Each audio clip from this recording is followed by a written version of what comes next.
From military service to college classrooms, veterans here at UVA are getting a crash course in what it takes to succeed in higher education. Now, I may need a little bit more practice, but with 12 courts now here, county leaders say there will be plenty of availability for players of all skill levels to learn. In Albemarle, I'm Karesha. New York City is seeing its heaviest snowstorm tonight. With slick roads and travel disruptions, officials are urging everyone to stay off the road if possible. Emergency crews arrived on scene after reports of a house explosion. I spoke to neighbors who say they felt the impact from miles away.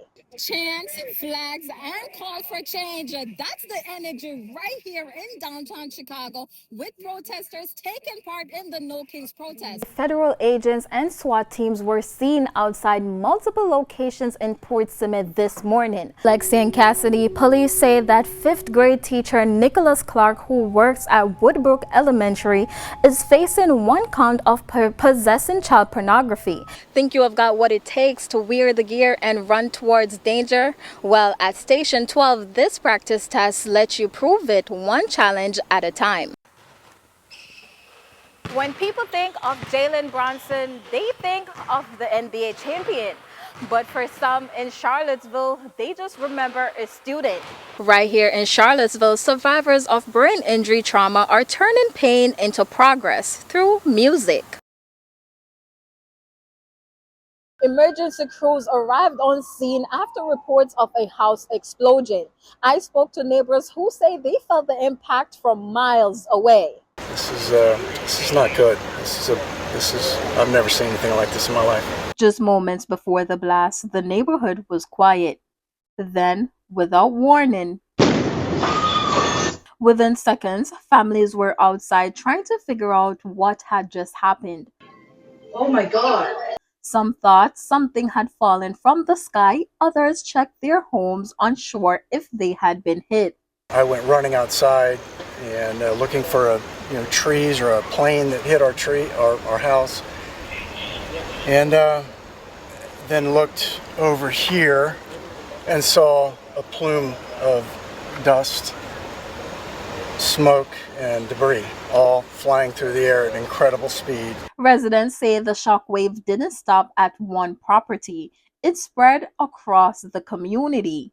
We're a good 1,500 yards away, and it felt like a serious impact on our house alone. And we have neighbors around us, and we might have it too, that have broken windows, broken doors, all kinds of damage to the roof, which eventually came and has coated our neighborhood. For many here, it wasn't just the destruction, it was the disbelief.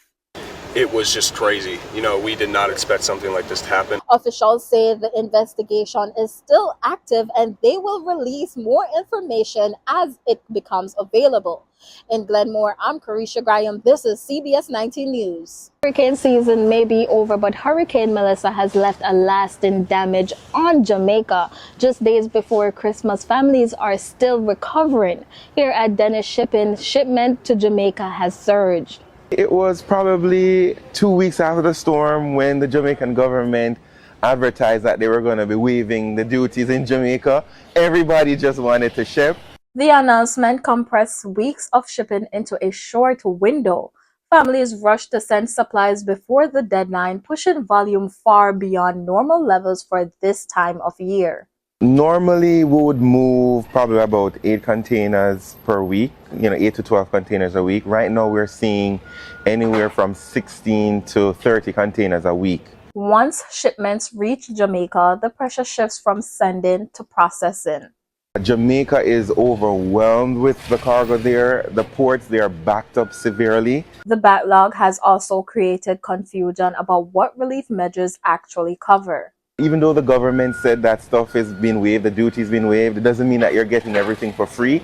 There's still administrative costs to the port, to your agent that you have to pay. Communication has added another challenge as recipients on the island remain difficult to reach. We've been trying to reach a lot of the consignees, the recipients for the goods, In most cases, we can't reach them. So we'll try to reach the shippers to say, if you speak with your loved one, let them know that we're trying to reach them about the cargo. As recovery continues, shipping officials say families should plan carefully and expect delays as supplies move through an overloaded system. Over here, it never seems like anything crazy like this happens, you know.